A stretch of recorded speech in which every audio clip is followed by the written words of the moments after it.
समय से पहले और भाग्य से ज़्यादा कभी नहीं मिलता। देखा जाए तो इस महीने 2025 के अगस्त महीने में आपके अपने मिथुन राशि के अनुसार कुछ तारीखें ऐसी होंगी जिन तारीखों को विशेष भाग्य की उन्नति या फिर यूं कहें कि कोई रुका हुआ कार्य सबसे ज़्यादा गति प्रदान करेगा। तो दूसरे तरफ वो तारीखें भी होंगी जिन तारीखों में हमको सतर्क और सावधान रहना होगा।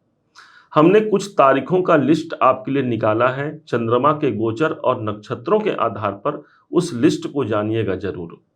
साथ ही साथ किस उपाय के माध्यम से इस अगस्त के महीने को एक बेहतर महीना हम बना सकते हैं, लाभ के प्रभाव को ले सकते हैं, इस बात को जानिएगा। उससे पहले ग्रह गोचरों के आधार पर कैसा होगा आपका ये महीना, अगस्त का महीना, इस बात की बारीकियों को हम समझते हैं। क्योंकि ये एक ऐसा महीना है जहां पर शुरुआत में ही देखा जाए तो सूर्य बुध का बुधादित्य राजयोग हमको द्वितीय भाव पर देखने को मिला है, जो कि हमारे धन का होता है। आर्थिक दृष्टिकोण से यदि समझा जाए तो सूर्य बुधादित्य योग का प्रभाव हमको आर्थिक रूप से सबल नहीं बल्कि कोई आर्थिक मामले रुके हुए हैं उसको भी गति प्रदान कराता है। सूर्य और बुध का युति होना और साथ ही साथ 16 तारीख को सूर्य का एक घर आगे प्रवेश करना आपके कॉन्फिडेंस और विशेष रूप से कहा जाए तो मार्केटिंग इत्यादि कार्यों में आपको सफलता प्रदान कराने जा रहा है। स्वास्थ्य के विषय में जानते हैं। स्वास्थ्य हमारा तन भाव है, हमारा लग्न, हमारी राशि, और यहाँ के मालिक बुध बनते हैं और बुध स्वयं द्वितीय भाव पर स्थित है। 11 तारीख को यही बुध वक्री अवस्था से मार्गी अवस्था पर आ जाएंगे। इस हिसाब से यदि समझा जाए तो हमारा स्वास्थ्य, हमारा कॉन्फिडेंस हमारे अंदर विद्यमान रहेगा, एक बेहतर स्वास्थ्य का लाभ हम ले पाते हैं। अब आइए समझते हैं सुख की स्थिति क्या रहेगी। मंगल जैसा एनर्जी ग्रह हमको मिला है हमारे चतुर्थ भाव पर, और यही वो स्थान है जो हमारे सुखों का स्थान है। हालांकि मंगल यहाँ पर अपने शत्रु बुध की राशि पर है, परंतु इसी मंगल की 8वीं दृष्टि सीधे लाभ के भाव पर प्रयुक्त हो रही है। अर्थात जो हम कामनाओं की प्राप्ति चाहते हैं, जिससे हम सुखी होना चाहते हैं, उस तक हम पहुंच पाएंगे। चतुर्थ भाव पर मंगल है। एक बात का ध्यान भी रखना होगा, मंगल हमारा झगड़ा भी है और चतुर्थ भाव हमारा परिवार है, तो पारिवारिक विवाद से हमको बचने की आवश्यकता भी रहेगी। पंचम भाव, चंद्रमा स्वयं हमको पंचम भाव पर मिले हैं और स्वयं पंचमेश जो बनते हैं वो शुक्र देव बनते हैं, और शुक्र की स्थिति कहीं और नहीं आपके अपने मिथुन राशि पर ही विद्यमान है। अपने से ठीक देखा जाए तो 7, 8, 9 भाव पर शुक्राचार्य जी मौजूद हैं। इस समय पर जो विद्यार्थी हैं अपनी शिक्षा की प्राप्ति कर पाते हैं। कोई कंपटीशन चल रहा है, उस कंपटीशन में आप विजय की प्राप्ति भी कर पाते हैं। चूंकि शुक्र का प्रभाव 20 तारीख को यही शुक्र एक घर आगे चले जाएंगे, इनका गोचर परिवर्तन हो जाएगा। आपके राशि को छोड़ करके ये धन भाव पर प्रयुक्त हो जाएंगे, परिवार के भाव पर प्रयुक्त हो जाएंगे। 20 तारीख के बाद कोई आकस्मिक रूप से कोई बेहतर समाचार हमको प्राप्त हो सकता है। अब नौकरी के बारे में जानिएगा, फिर हम व्यापार के लिए भी आएंगे। नौकरी भाव के स्वामी मंगल हैं और मंगल की स्थिति चतुर्थ भाव पर ही है।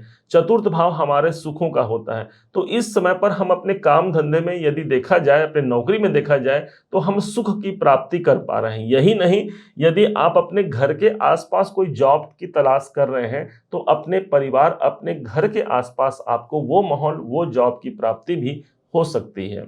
चूंकि मंगल जब षष्ठेश होकर के चतुर्थ भाव पर रहेंगे, तो जो लोग अपना स्थान अपने घर के आसपास चाहते हैं, इसके अलावा जो अपने नए कंपनी की शुरुआत करना चाह रहे हैं या कोई नए कंपनी का ज्वाइनिंग करना चाह रहे हैं, ये महीना उनका सपोर्ट करने वाला महीना निकल कर सामने आएगा।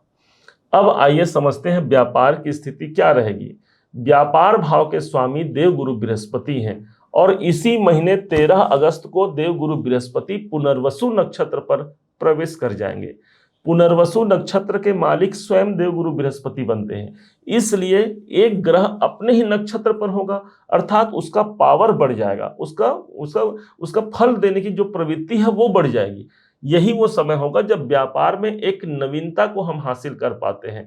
न सिर्फ इस अगस्त के 13 तारीख से, बल्कि 5 दिसंबर तक देवगुरु बृहस्पति अपने ही नक्षत्र पुनर्वसु पर रहेंगे और इस समय पर गुरु आपके अपने राशि पर विद्यमान है, इसलिए व्यापारिक गतिविधियों को बढ़ा सकते हैं। गुरु की अपने स्वयं सप्तम भाव पर दृष्टि जा रही है। व्यापार हमारा अनुकूलता से आगे बढ़ने वाला प्रतीत होगा। अब आते हैं भाग्य भाव पर। भाग्य का स्थान राहु देव विद्यमान है। राहु हमको भय और भ्रम दे सकते हैं। भाग्य उन्नति में हमको लग सकता है कि कुछ भय और भ्रम की स्थिति है जिसके कारण से हम आगे नहीं बढ़ पा रहे हैं, परंतु भाग्य शनि देव हैं और शनि इस समय पर वक्री होकर के भाग्य का ही प्रभाव दे रहे हैं, इसलिए भाग्य में कहीं पर भी कोई रुकावट नहीं है। एक बेहतर आयाम को प्राप्त करने के लिए हमारे शनि देव हमारा सपोर्ट कर रहे हैं। हम उस कार्य की प्राप्ति कर सकते हैं जिस कार्य में हमने अभी तक अपना समय लगाया है। पिताजी से भी इस समय पर वैचारिक मतभेद नहीं रहेंगे। उनके द्वारा भी कोई लाभ की प्राप्ति या कोई पैतृक संपत्ति की प्राप्ति हमको चाहिए। ये महीना एक पॉजिटिव महीना निकल कर सामने आ सकता है। अब कैरियर की बात। कैरियर दसम भाव है और यही वो घर है जो ये डिसाइड करता है कि आप नौकरी करेंगे या फिर व्यापार करेंगे। कैरियर भाव के स्वामी शनि देव हैं और शनि देव जब स्वयं कैरियर के कारक शनि देव हैं और वक्री अवस्था पर चल रहे हैं तो थोड़ा सा काम में हमको ज़्यादा मेहनत करने की आवश्यकता रहेगी। जो आपके कलीग हैं, जो आपके बॉस हैं, इनके संग हमको वैचारिक मतभेद से बचना होगा। अन्यथा यहाँ पर शनि देव का जो प्रभाव है एक पॉजिटिव प्रभाव है। शनि देव स्वयं भाग्य के स्वामी होकर के कैरियर भाव पर हैं, अर्थात भाग्य और कैरियर दोनों का सपोर्ट हमको इस महीने सबसे ज़्यादा मजबूती से मिलने जा रहा है। अब वो तारीख समझ लेते हैं जिन तारीखों में आपके शुभ परिणाम मिलने जा रहे हैं। कोई नवीन कार्य किया जा सकता है और शुभ योग इन तारीखों में रहेगा। शुभ तारीखों में रहेगा 14 अगस्त, 15, 19, 20, 23 और 24 तारीख अनुकूल साबित होंगे। इसके विरुद्ध जिन तारीखों में हमको सावधान रहना है 7, 8, 9, 17, 25 और 26 अगस्त को कुछ सतर्क रहने की आवश्यकता भी रहेगी। अब कौन सा उपाय किया जाए, ध्यान दीजिएगा। इस समय पर सूर्य देव ठीक हमारे पंचम तीसरे भाव पर मौजूद रहेंगे। सूर्य केतु का सूर्य ग्रहण योग बनेगा, इसलिए अपने तीसरे घर हमारे हाथ का होता है और सूर्य स्वयं देवता है, एक ऐसे देवता जो हमको उजाला प्रदान करते हैं। तो इस समय पर सूर्य को जल अर्पण करना, सूर्य को नमस्कार करना, ओम घृणी सूर्याय नमः का मंत्र जाप करना आपके कॉन्फिडेंस में वृद्धि ही नहीं बल्कि भाग्य की उन्नति भी करा जाएगा, क्योंकि सूर्य की दृष्टि सीधे भाग्य भाव पर विद्यमान रहेगी। उम्मीद है आप सबने इसे समझा, आप सबने इसे जाना है। यदि आपने इसे समझा है, जाना है, मेरे समझाने का प्रयास यदि आपको सार्थक लगा हो, मेरे समझाने का तरीका यदि आपको सार्थक लगा हो, तो हर बार की भांति इस बार भी अपना प्यार भरा लाइक और कमेंट करना कभी मत भूलिएगा। और हाँ, यदि अभी तक आपने चैनल को सब्सक्राइब नहीं किया है, सब्सक्राइब जरूर कीजिएगा। पुनः एक बार फिर आप सभी का दिवस बहुत मंगलमय हो, इन्हीं शुभकामनाओं के साथ। जय श्री राम।